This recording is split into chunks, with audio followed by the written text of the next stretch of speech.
Amén. Bueno, quiero comenzar en esta mañana haciendo una pregunta. Y yo sé que la respuesta va a ser positiva, así que solamente es como para descartar. Ok.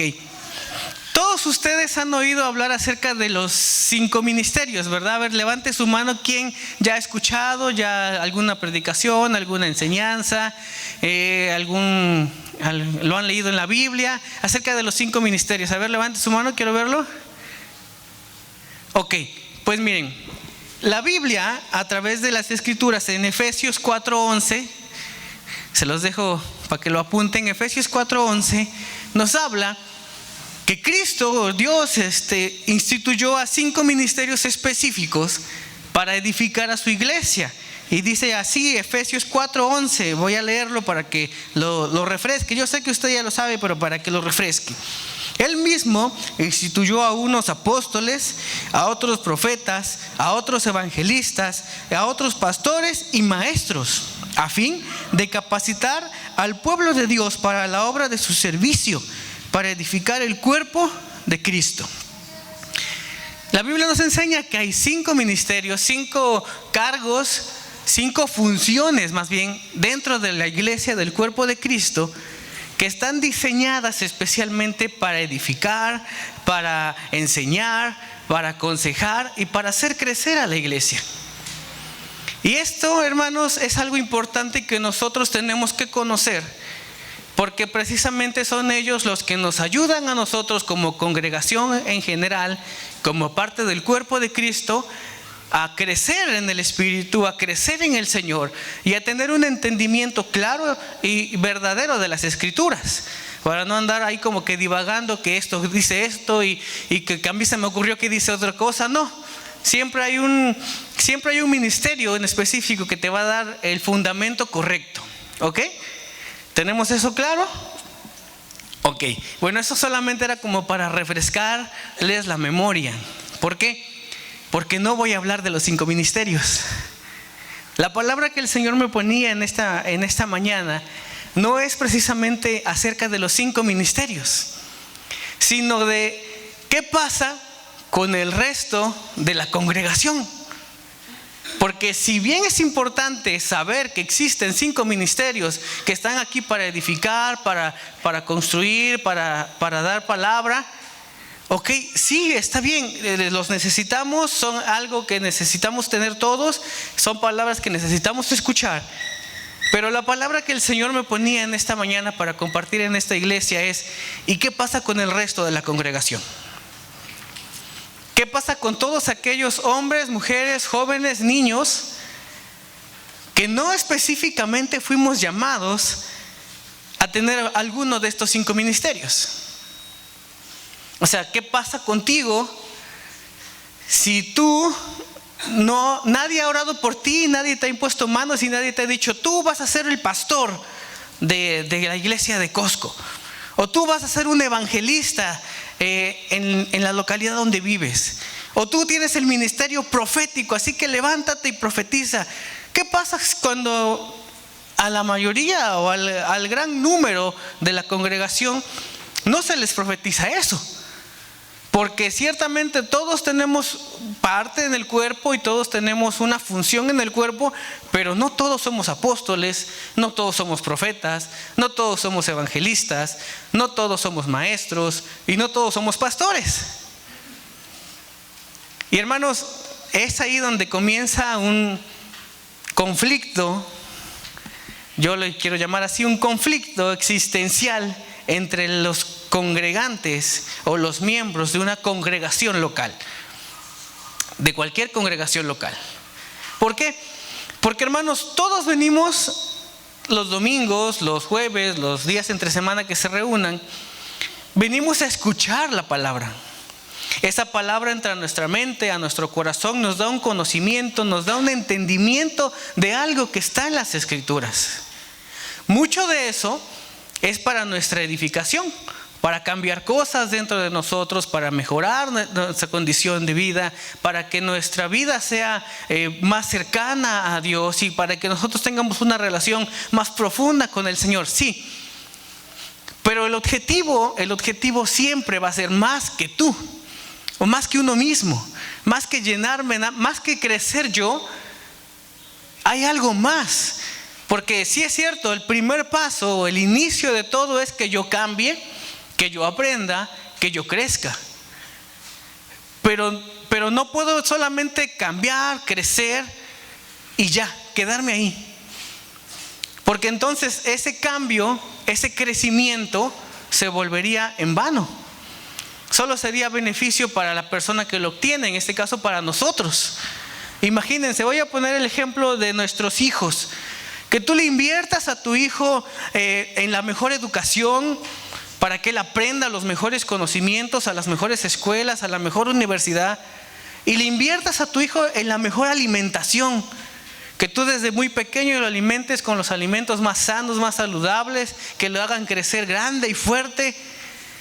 Y que cuando tu hijo tenga 35 años, siga viviendo en tu casa, dependiendo de ti, y sea un muchachote grandote, fuerte, bien inteligente, pero que no haga nada de su vida. Tú como padre, ¿cómo te sentirías? Híjole, como que un poquito decepcionado, ¿no? Porque le invertiste tanto para que esté aquí sentado en mi comedor comiendo de la comida que yo le proveo, para que siga durmiendo en su cuarto que yo le di cuando tenía 5 años, y para que siga esperando a que mamá le lave la ropa, papá le preste el coche, y hacer cosas que recibir, solo recibir y recibir y recibir. Sería una mala inversión, hermanos. ¿Qué es lo que esperamos nosotros como padres? Cuando nosotros tenemos un hijo y bueno, tratamos de invertirle en la mejor educación que se pueda. Tratamos de darle el mejor alimento que podamos para que crezca sano y fuerte. Pero queremos que en algún momento de su vida él se vuelva un muchacho o una señorita independiente, que tenga su propio trabajo, que tenga a lo mejor su propio carro, que forme su propia familia, que tenga sus propios hijos, su propia esposa, que tenga su casa y que se independice y que no necesite nada de nosotros, que nos venga a ver por amor, que esté con nosotros por amor, pero que él desarrolle su vida fuera de casa. Eso sería como que lo ideal. Entonces, ¿por qué nosotros, como hijos de Dios, como cristianos y como miembros de una congregación local, podemos pasar 5, 10, 15, 20, 30 años sentados en la misma silla, escuchando las mismas enseñanzas, escuchando las mismas predicaciones, escuchando a veces al mismo pastor, y no hacemos nada útil de nuestra vida? Y seguimos sentados escuchando y escuchando y escuchando buena palabra, buenas enseñanzas. Nos están invirtiendo mucho buen tiempo, y lo que nos están dando es lo mejor que nos pueden dar estos 5 ministerios. Pero si nosotros pasamos años y años y años sentados escuchando y escuchando y escuchando sin poner en práctica nada de lo que aprendemos, somos como ese hijo que nunca se fue de la casa a pesar de que tenía todo para ir a hacer su propia vida. Y de eso se trata, hermanos, la enseñanza que hoy la palabra de Dios va a hablar a nuestra vida. De eso, ¿qué pasa con el resto de la congregación que no tiene un llamado específico a un ministerio específico? ¿Qué es lo que tiene que hacer?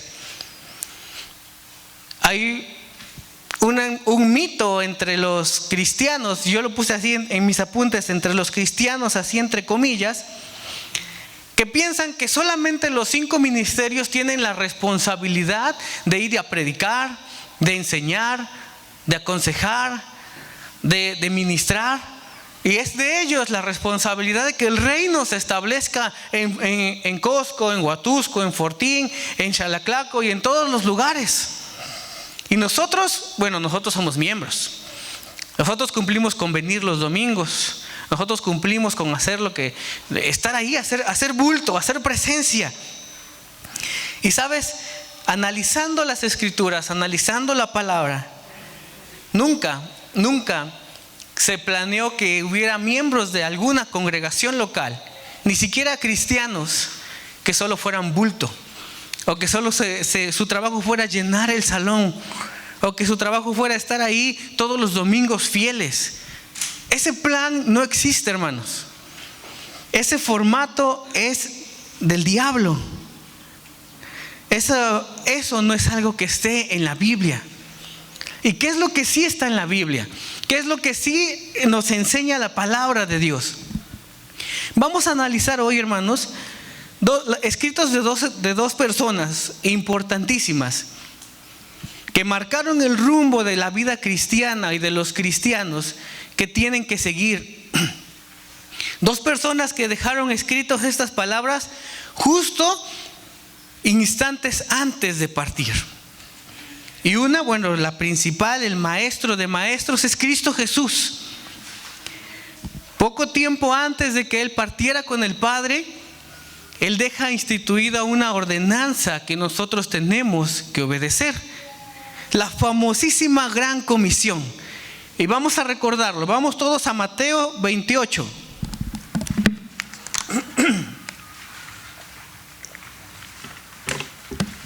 Mateo 28, los últimos versículos del 16 hacia adelante, es lo que todos nosotros conocemos como la Gran Comisión. Y ese es el principio, hermanos, esa es la idea principal de por qué o de lo que tienen que hacer todos los que se dicen cristianos. Aquí, hermanos, no está hablando de los 5 ministerios. Aquí, hermanos, no está hablando de los apóstoles, de los profetas, de los evangelistas, de los pastores, de los maestros, no.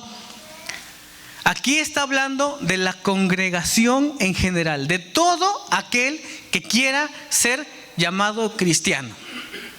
Todos. Y dice así: los 11 discípulos fueron a Galilea, a la montaña que Jesús les había indicado. Cuando lo vieron, lo adoraron, pero algunos dudaban. Jesús se acercó entonces a ellos y les dijo: se me ha dado toda autoridad en el cielo y en la tierra. Por tanto, vayan y hagan discípulos a todas las naciones, bautizándolos en el nombre del Padre y del Hijo y del Espíritu Santo, enseñándoles a obedecer todo lo que les he mandado a ustedes. Y les aseguro que estaré con ustedes siempre hasta el fin del mundo. Hermanos, este mensaje, esta palabra, son palabras directamente del Señor Jesucristo, que les dio a su iglesia, que les dio a sus discípulos para que ellos lo transmitieran a su iglesia. Y así como un corredor de relevos, ¿han visto ustedes carreras de relevos? En donde el corredor llega corriendo a un punto específico y le entrega la estafeta a otro corredor, y el otro corredor sigue corriendo y le entrega la estafeta a otro corredor y el otro corredor sigue corriendo. Así es como nosotros tenemos que interpretar este mensaje. Jesús entregándole a los discípulos la estafeta de ir y hacer discípulos, porque Él ya había hecho discípulos. Esos discípulos eran sus discípulos. Y esos discípulos empiezan a hacer muchos discípulos y se levanta la iglesia del primer siglo, la iglesia de Hechos de los Apóstoles, la iglesia de la que nos narran las Escrituras. Y esa estafeta se ha estado pasando de generación en generación, de generación en generación, de padres a hijos, de hijos espirituales a hijos espirituales, hasta llegar al año 2025, en este momento, en este siglo, y en esta localidad y en esta iglesia. A nosotros en este momento, hermanos, o no en este momento, cuando se nos habló de Cristo, cuando se nos habló del Evangelio, cuando nosotros aceptamos a Cristo Jesús como nuestro Señor y nuestro Salvador, en este momento nosotros tomamos la estafeta. Y entonces ahora somos nosotros los que nos toca correr el tramo que nos toca correr. Lo que Dios te preste de vida aquí en Costco, en Xalaclaco, en la colonia que vivas, en la colonia que te vayas a ir a vivir en un futuro, ahí tienes que correr esa carrera cumpliendo este propósito. Ir y hacer discípulos a todas las naciones. Hermanos, es verdad que no todos fuimos llamados a ser apóstoles, profetas o evangelistas, pero es un hecho que nadie puede llamarse cristiano sin ser un discípulo de Jesús. Sí es cierto, no todos somos los 5 ministerios, ni todos tenemos ese llamado. Pero todos, hermanos, los que nos decimos cristianos, por ley espiritual, primero tenemos que ser discípulos. Tenemos que ser discípulos de Jesús. Si tú has llevado 5 años, 10 años de tu vida creyendo que eres cristiano, pero nunca has sido un discípulo, híjole, hermano, te invito a que revises tu vida. Porque no se puede decirse cristiano sin ser discípulo. El apodo o el nombramiento de cristiano es la consecuencia de que tu vida refleje a Cristo. Si tu vida no refleja a Cristo, tú no te pueden decir cristiano. Sería algo absurdo, ¿no? Que a ti te dijeran una característica que no tienes. Y para ser cristiano, hermano, lo primero que tienes que hacer es ser discípulo.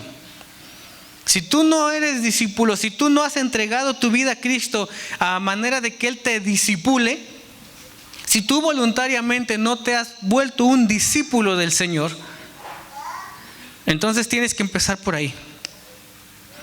Primero tienes que volverte un discípulo de Jesús, para que a través de sus enseñanzas y de lo que Él nos da, puedas tú reflejar a Cristo en tu vida. Y entonces sí, eres un cristiano, porque reflejas a Cristo.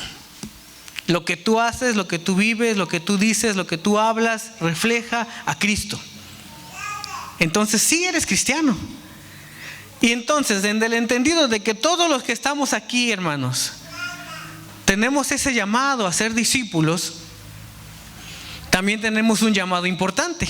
Dice que la estafeta se tiene que pasar de generación en generación. Entonces, si tú ya tienes la estafeta en la mano, todos los que estamos aquí sentados, escuchando esta palabra, que dispusimos nuestro tiempo, que dispusimos nuestro día, que dispusimos nuestro momento de estar aquí, tenemos la estafeta en la mano. ¿Qué vas a hacer con esa estafeta? ¿Te vas a sentar, esperar a que alguien venga corriendo desde otro lado y te pida la estafeta? No, así no funcionan las carreras de relevos, hermanos. Cuando el corredor tiene la estafeta en la mano, tiene que correr hacia el siguiente punto donde lo espera otro corredor. Ahora tú tienes la estafeta en la mano, hermano. Tú tienes la verdad, tú tienes la palabra, tú tienes la enseñanza, tú tienes la bendición de ser edificado y transformado por la palabra de Dios y enseñado por los 5 ministerios. ¿Qué tienes que hacer ahora?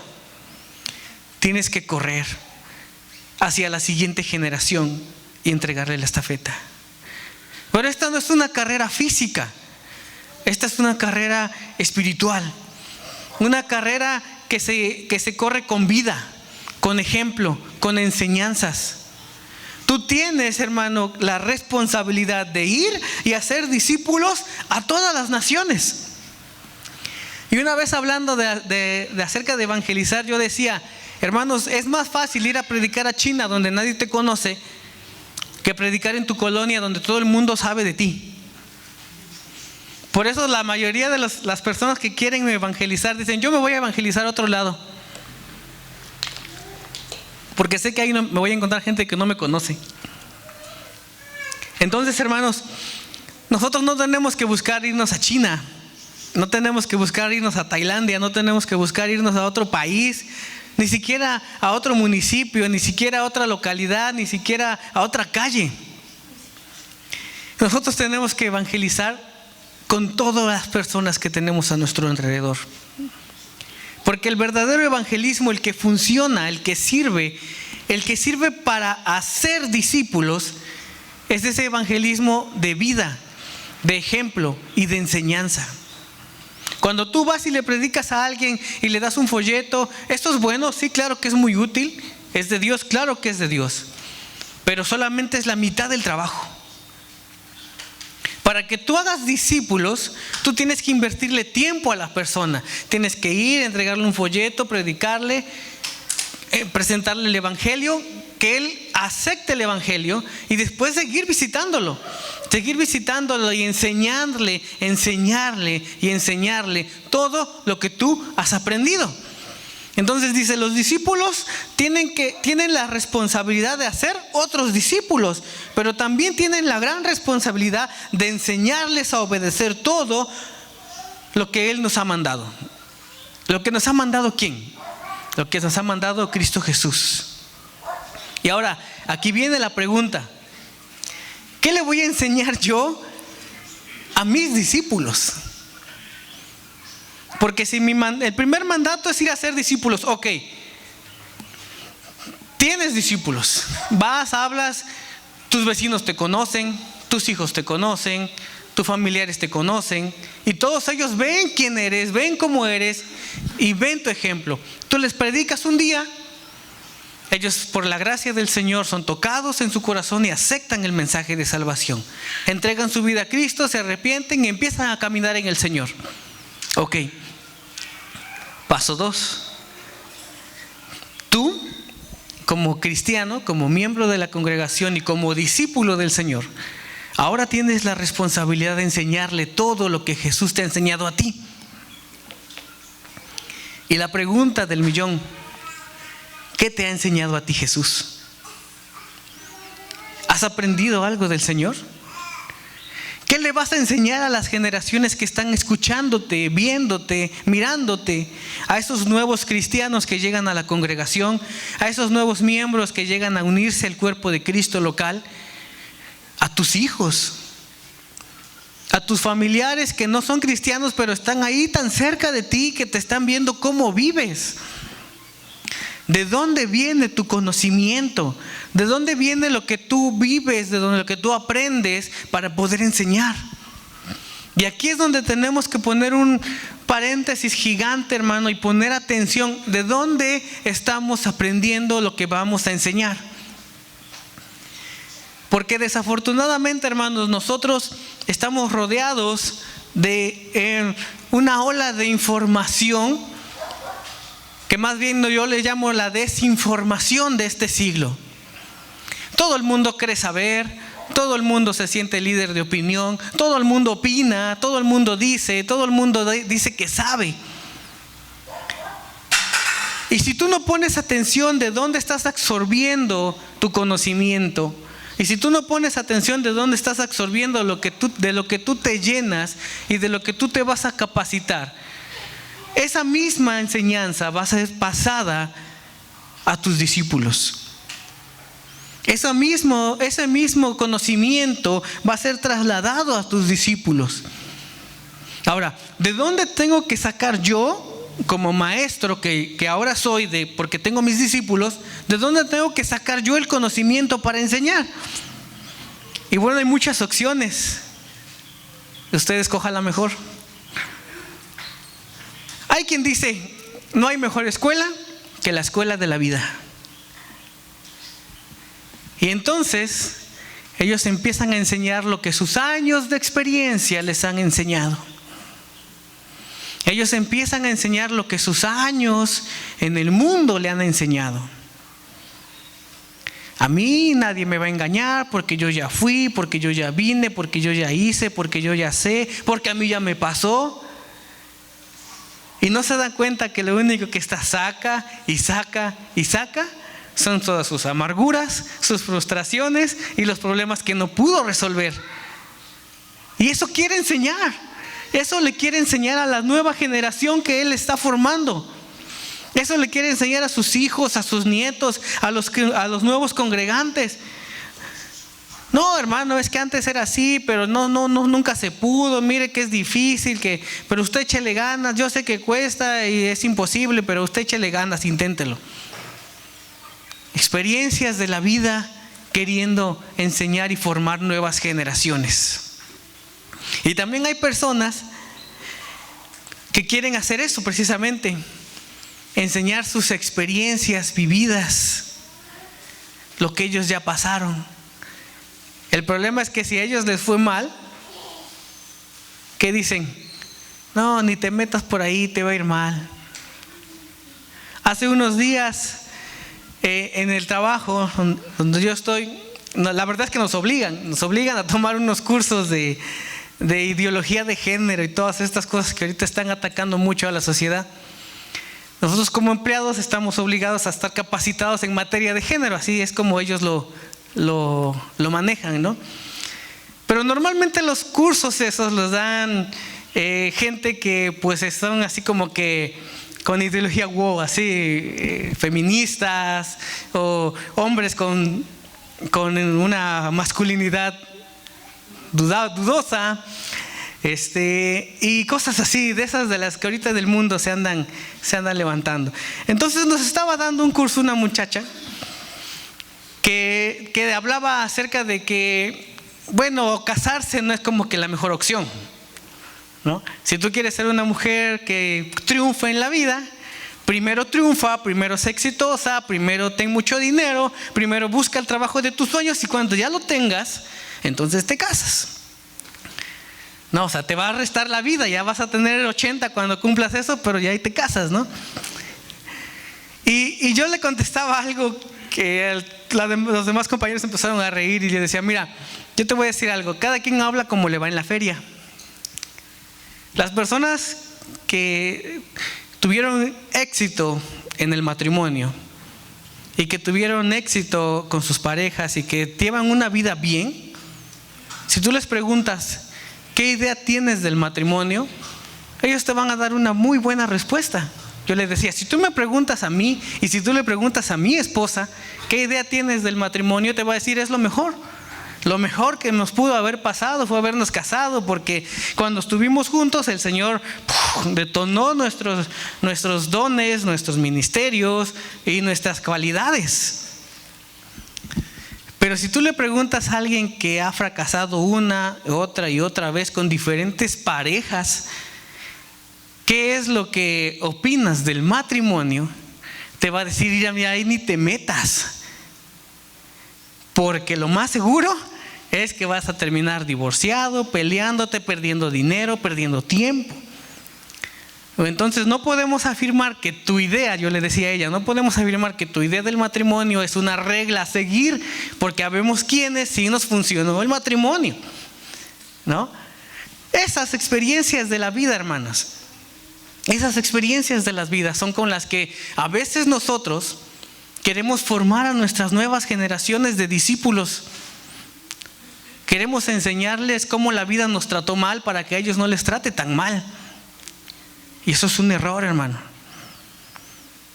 Si a nosotros la vida nos trató mal, yo una vez le decía yo a David, si yo hubiera tenido a tu edad, los padres que tú tienes, los amigos de la iglesia que tú tienes y los pastores que tú tienes, yo me hubiera ahorrado un montón de problemas. Así que a mí me fue mal, pero tú busca de Dios y enseña y aprende de lo que Dios te está enseñando para que puedas tener una vida diferente y una vida mejor y una vida del Espíritu. Y así es como tenemos que enseñar. Ahora, hay otros todavía un poquito peor, hermanos. Hay gente que quiere enseñar a otros con todos los videos, TikToks, información que buscó y que vio por internet, que ya ni siquiera tienen la forma, o sea, la costumbre de estudiar un poquito o de leer un poco de las escrituras o de poner atención a lo que nos enseñan los domingos. No, ellos dicen, así como lo vimos en el video del hermano fulano que vimos en YouTube, así tienes que ser. Gente que está basando su vida, hermano, su vida en la información que hay en internet. Los conozco, hermano, los he visto. Hay gente en el mundo y algunos en la iglesia, no digo que muchos, yo espero que no tantos, que basan su conocimiento, su entendimiento y las decisiones que toman en cosas que ven en internet. Videos que vieron en YouTube, videos que vieron en TikTok, comentarios que vieron en Facebook, en Instagram, en todas estas redes sociales, hermanos. Y basado en lo que la mayoría opina en redes sociales, toman sus decisiones. Y hermanos, la mayoría de las veces todo lo que sube en redes sociales está manipulado. Dicho sea de paso, hermano, no crea nada de lo que ve en redes sociales. No crea nada. La mayoría de las redes sociales está manipulado por bots, se llaman. Son como dispositivos en donde conectan muchos teléfonos, vamos a poner así el ejemplo. Muchos teléfonos están conectados a una computadora y una sola persona está decidiendo qué se va a hacer viral y qué no. Así es como se manejan todas las redes sociales.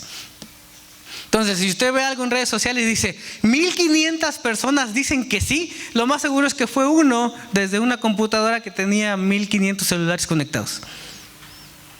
No es verdad. Las redes sociales ahorita dejaron de ser sociales, son meramente manipuladas por personas que están intencionalmente cambiando algunas maneras de pensar de las personas. Pero hay quien no lo sabe y que piensa que sí es cierto que hay 10 millones de personas opinando lo mismo de algo, y entonces 10 millones de personas no se pueden equivocar. Y hacen lo que ven en internet, lo que ven en las redes sociales, y opinan y piensan como lo ven en las redes sociales y en internet. Y el problema es que no solo ellos lo piensan, sino que, como acuérdate que tú eres un maestro que está enseñando a alguien, acuérdate que a ti, por ser un discípulo de Jesús, alguien te está viendo. Por ser un discípulo de Jesús, por lo menos hay una persona que se fija en ti, que se fija en tu comportamiento, que se fija en tu razonamiento y que se fija cómo tú decides y cómo tú vives. Y entonces esas personas están aprendiendo lo que tú les enseñas. Pueden ser tus hijos, pueden ser tus padres, pueden ser tus hermanos, algún familiar, peor aún, algún hermano nuevo en la congregación, que aunque tú no te has dado cuenta, te está observando y observa tu manera de vivir, tu manera de pensar. Y tú tienes la responsabilidad de enseñarles. Y hay otra última opción de dónde puedes tú obtener el conocimiento para enseñar. Y dice que Jesús dejó en su palabra escrito todo para nuestra edificación. Otra forma que tú tienes para enseñar es recibir las enseñanzas de Jesucristo que dejó a través de su palabra y que nos son enseñadas a través de los 5 ministerios. Por eso yo inicié recordándoles acerca de los 5 ministerios. Porque aunque no íbamos a hablar de ellos, ellos son tan importantes en nuestra formación. Porque lo que ellos nos enseñan, nosotros lo tenemos que aprender para enseñarlos a otros más. Lo que la palabra de Dios nos enseña, nosotros lo tenemos que aprender para enseñarlo a alguien más. Porque ese es nuestro trabajo, porque esa es nuestra responsabilidad, porque eso es a lo que fuimos llamados. Vamos a ver otro ejemplo, hermanos. Acompáñenme a 2 de Timoteo 4. Otro ejemplo de cómo otro hombre también muy importante en la formación o en la implantación del evangelio en la tierra nos dejó. El apóstol Pablo, hermanos, fue uno de los apóstoles que predicó la palabra por más lugares y que formó más discípulos. Y él dejó marcado también una ruta a seguir. Y uno de sus discípulos más amados era precisamente Timoteo. Y Pablo le escribe esta carta a Timoteo poco tiempo antes de morir. ¿Ya lo tiene? Dígame.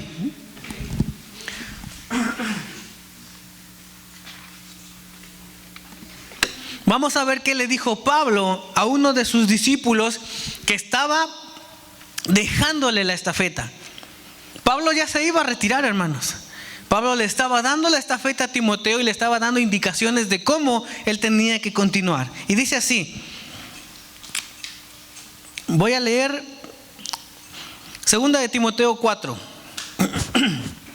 En presencia de Dios y de Cristo Jesús, que ha de venir en su reino y juzgará a los vivos y a los muertos, te doy este solemne encargo. Predica la palabra, persiste en hacerlo, sea o no sea oportuno. Corrige, reprende, anima con mucha paciencia y sin dejar de enseñar. El 3, porque llegará el tiempo en que no van a tolerar la sana doctrina, sino que llevados de sus propios deseos, se rodearán de maestros que les digan las fantasías que quieren oír. Dejarán de escuchar la verdad y se volverán a los mitos. Tú, por el contrario, sé prudente en todas las circunstancias, soporta los sufrimientos, dedícate a la evangelización, cumple los deberes de tu ministerio. Voy con el 6. Yo por mi parte, dice Pablo, ya estoy a punto de ser ofrecido como sacrificio y el tiempo de mi partida ha llegado. He peleado la buena batalla, he terminado la carrera, me he mantenido en la fe. Por lo demás, me espera la corona de justicia que es el Señor, el juez justo me otorgará en aquel día. Y no solo a mí, sino a todos los que con amor han esperado en su venida. Hermanos, increíbles, poderosas palabras que un maestro le dice a su discípulo y que ese discípulo lo deja escrito para que nosotros seamos también sus discípulos y hagamos otros discípulos. ¿Ya ven? Cómo es un cambio, un pasar de generación en generación. Pablo, dando las últimas instrucciones a Timoteo, uno de sus discípulos más amados, hermanos, diciéndole: estoy a punto de terminar, pero tienes que recordar esto. Te doy este solemne encargo, hermanos. Ya ven cómo no es algo simple, no es algo que puede ser opcional, no es algo que lo puedes hacer o no lo puedes hacer. No dice: te dejo esto por si quisieras pararte de tu silla y empezar a hacer algo. Ahí te van unas recomendaciones. ¿Dice eso? No dice eso. Dice: te doy este solemne encargo, predica la palabra, persiste en hacerlo, sea o no sea oportuno, y da unas recomendaciones que tienes que hacer. Y apunta esto, hermano: predica la palabra, corrige, reprende, anima con mucha paciencia. Nadie dijo que sería fácil, hermano. Nadie dijo que sería rápido. Nadie dijo que se iban a formar discípulos de la noche a la mañana. Nadie dijo que se iban a hacer discípulos entregándoles un folleto o invitarlos un domingo a que vengan a escuchar la palabra aquí a la iglesia. Ojalá. Pero lo que Pablo le escribe a Timoteo es que tienes que hacerlo con mucha paciencia. Poco a poco. Inviértele tiempo. Inviértele dinero. Inviértele paciencia. Corrige, reprende, anima con mucha paciencia, pero sobre todo dice: sin dejar de enseñar. Sin dejar de enseñar. Todo eso se tiene que hacer, hermano, con paciencia y sin dejar de enseñar. Porque, hermanos, algo que se reveló en esta palabra es que todos nosotros, los que estamos aquí, desde los de la primera fila hasta los de la última fila, tienen la responsabilidad de enseñar. Tienen la responsabilidad de enseñarle a otros. Lo dijo Jesús y lo está reafirmando Pablo. Tienes que enseñarle a otros lo que tú has aprendido. Tu trabajo, tu misión, tu propósito es enseñarle a otros lo que tú has aprendido. Pero no acaba ahí lo que acabamos de leer. Deja también una advertencia muy importante, hermanos. Una advertencia que parece que la está haciendo a la iglesia de este momento. Porque llegará el tiempo en el que no van a tolerar la sana doctrina, sino que, llevados por sus propios deseos, se rodearán de maestros que digan las fantasías o las novelerías, dice otra versión, los cuentos. Otros maestros que van a inventar cosas, pero que esas cosas les van a gustar. Que no va a ser precisamente lo que dice la palabra, porque lo que dice la palabra a veces es duro. Lo que dice la palabra a veces te confronta. Lo que dice la palabra siempre te va a poner que hagas algo en tu vida y que hagas un cambio en tu vida. Pero va a haber otros que van a predicar lo bonito, lo fantasioso, lo novelesco, el que todos viviremos en un ambiente feliz. ¿Y qué creen? Un montón de gente, hermanos, un montón de gente va a caer engañada en esto. Se rodearán de maestros que digan fantasías, y ellos las querrán oír, dejarán de escuchar la verdad y se volverán a los mitos. La verdad se les hará muy dura, la verdad se les hará muy inalcanzable, pero el mito, pero la falsedad, les va a sonar bonito. Hermanos, por más irreal que parezca, estamos en esa generación. Estamos en esa generación, hermanos. Hace muchos años, cuando yo era un soltero, yo trabajé en una estación de radio. Y en esa estación de radio, hermanos, llegaba a comprar tiempo, aire, un espacio en la radio, un charlatán que vendía un producto que desean todo locura. Nosotros así le decíamos, nuestros productos todo locura. Y yo me acuerdo que la primera vez que yo lo escuché, yo dije, ay, no manches, ¿quién le va a creer? Pero él llegó y pagó en efectivo. Quiero 1 hora todos los días. Y en este tiempo la radio era el principal medio de comunicación y era muy caro pagar un anuncio en la radio, un espacio en la radio. Ahorita ya no, porque hay muchas formas de medios de comunicación y la radio es uno de los que más ha perdido, ¿no? Pero en ese tiempo la radio, hermanos, era lo máximo que había. Quien estaba en la radio era ya una persona estelar, ¿no? Y era muy caro pagar un espacio en la radio. 1 hora de transmisión en la radio era algo caro. Y yo me acuerdo que ese hombre llegó y pagó, quiero 1 hora diaria por un mes. Ah, caray, órale, pum. Escuchamos lo que él estaba anunciando y nosotros dijimos, este hombre está loco, viene a perder su dinero. ¿Quién va a venir a comprarle ese producto que a legua se ve que es una locura? Eran de esos productos milagrosos que curaba todo. ¿Cuál fue nuestra sorpresa, hermanos? Que a la siguiente semana, afuera de la radio, teníamos una fila de personas esperando que su programa terminara para comprarle su jarabe.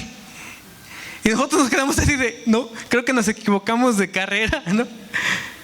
En verdad, hermanos, mucha gente de diferentes lugares iba y compraba esa cosa que no servía para nada, pero porque lo escuchaban de alguien que salía en la radio. Y en ese tiempo salir en la radio era lo máximo.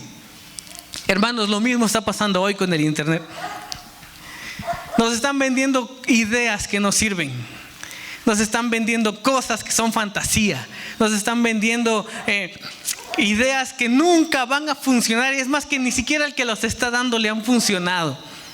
Pero que se escuchan bien padre. Pero que se ven bien bonitas. Pero que el que se grabó, puso una escenografía de lujo. Contrató a esa empresa que se dedica a aumentar los niveles de publicidad. Y que su video recibió 10,000 likes 1 hora después de que lo subió a la red. Entonces, todos los incautos y los inocentes que no saben cómo funciona el mundo del internet dicen, mira, 10,000 personas fueron curadas con su producto o con su idea. A 10,000 jóvenes les funcionó su método de prosperidad. No, pues vamos, hay que darle. Y caen en la trampa. Estamos en esa generación que Pablo advertía hace más de 2,000 años. ¿Entienden ustedes la visión que Dios le daba a Pablo? Pablo estaba profetizando cómo sería la generación del mundo 2000 años después. Nada más para que se den una idea de lo que el Señor les puede mostrar y llegar a ver si ustedes deciden seguir a Dios. Los jóvenes que estuvieron ayer en la enseñanza del pastor Irving allá en el evento de jóvenes, ¿verdad? Cuando tú vas a Dios y le preguntas, el Señor te puede responder de lo que quieras, del tema que tú le preguntes. A Pablo le estaba revelando cómo sería la conducta y el comportamiento social de la gente de 2000 años más adelante de su vida. Le atinó, hermanos, lo describió tal y cual son. Tal y cual son. Entonces dice Pablo, hey, cuidado ustedes. Cuidado ustedes, porque ustedes son los que me interesan. Porque ustedes son mis discípulos. Y porque ustedes van a ser otros discípulos. Tienen que tener cuidado ustedes de no caer en estas redes, de no caer en estas trampas, porque no sea que después ustedes anden enseñándole a sus generaciones futuras lo mismo que ustedes aprendieron de estos charlatanes. Y hay que tener mucho cuidado, hermanos, porque de lo que tú te alimentes es lo que tú vas a alimentar. Lo que tú te llenes es de lo que tú vas a dar. De la palabra que entre a tu mente y a tu corazón es la palabra que le vas a compartir a los demás. Y procuremos que sea una palabra genuina y verdadera. Procuremos que sea la palabra que Cristo Jesús dejó en sus escrituras. Procuremos que sea la palabra que nos enseñan los 5 ministerios. Procuremos que sean esas palabras. Pablo concluye con algo muy importante. Yo por mi parte, dice Pablo, ya estoy a punto de ser ofrecido como sacrificio. El tiempo de mi partida ha llegado. He peleado la buena batalla. He peleado la buena batalla. Dice Pablo, yo ya hice mi chamba. Yo ya fui, prediqué, a mí ya me azotaron, a mí ya me encarcelaron por predicar, yo ya recibí los castigos que iba yo a recibir por predicar, yo ya me enfrenté a los que me tenía yo que enfrentar para confrontarlos con la verdad, yo ya le hablé de Cristo a todo el que me tocaba hablarle de Cristo. Ahora sigues tú, Timoteo. ¿Y sabes qué? Ya también Timoteo lo hizo. Ahora sigue usted, hermano. Ahora seguimos nosotros. Ahora sigue nuestra generación. He peleado la buena batalla, he terminado la carrera, me he mantenido en la fe. Por lo demás, me espera la corona de justicia que el Señor Jesús me otorgará en aquel día.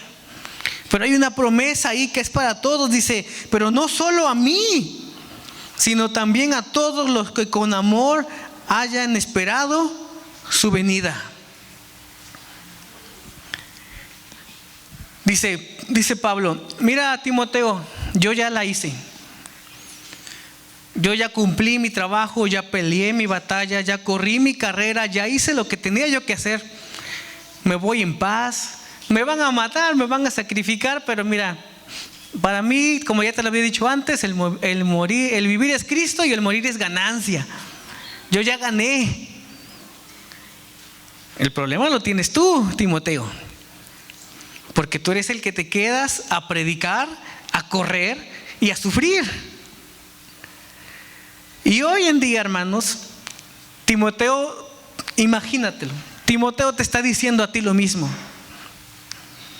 Timoteo ya también corrió su batalla. Ya corrió su carrera, ya peleó su batalla.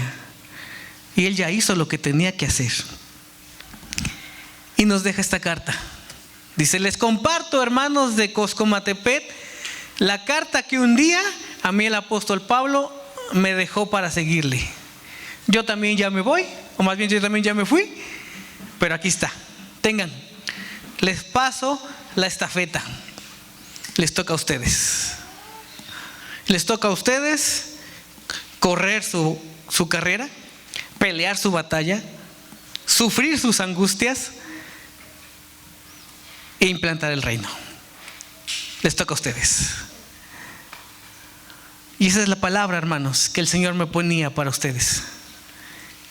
Les toca a ustedes. Les toca a su generación.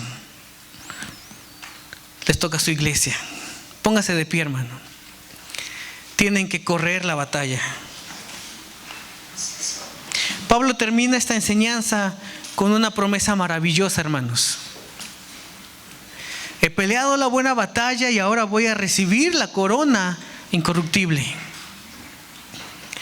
Voy a recibir el premio que el Dios de justicia me dará por haber permanecido fiel en la fe. Y dice, pero no solo a mí, no solo esa corona, no solo ese premio es para mí, sino para todo aquel que se mantenga firme esperando la venida del Señor.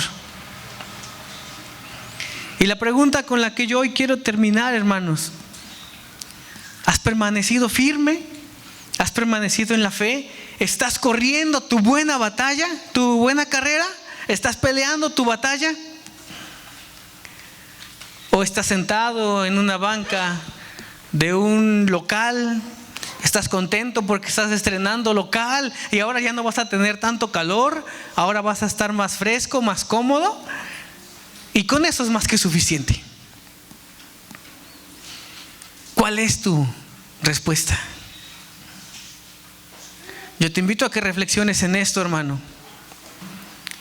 Coscomatepet, Xalaclaco y todas las colonias de este municipio necesitan una generación de cristianos que no se acomoden en su silla a esperar a que Cristo venga, sino que pelee esa batalla contra el mundo de ir y hacer discípulos a todas las colonias, bautizándolos en el nombre del Padre y del Hijo y del Espíritu Santo, y enseñándoles a obedecer todo lo que ustedes han aprendido a través de estos años que llevan escuchando la palabra del Señor, siendo edificados por los 5 ministerios.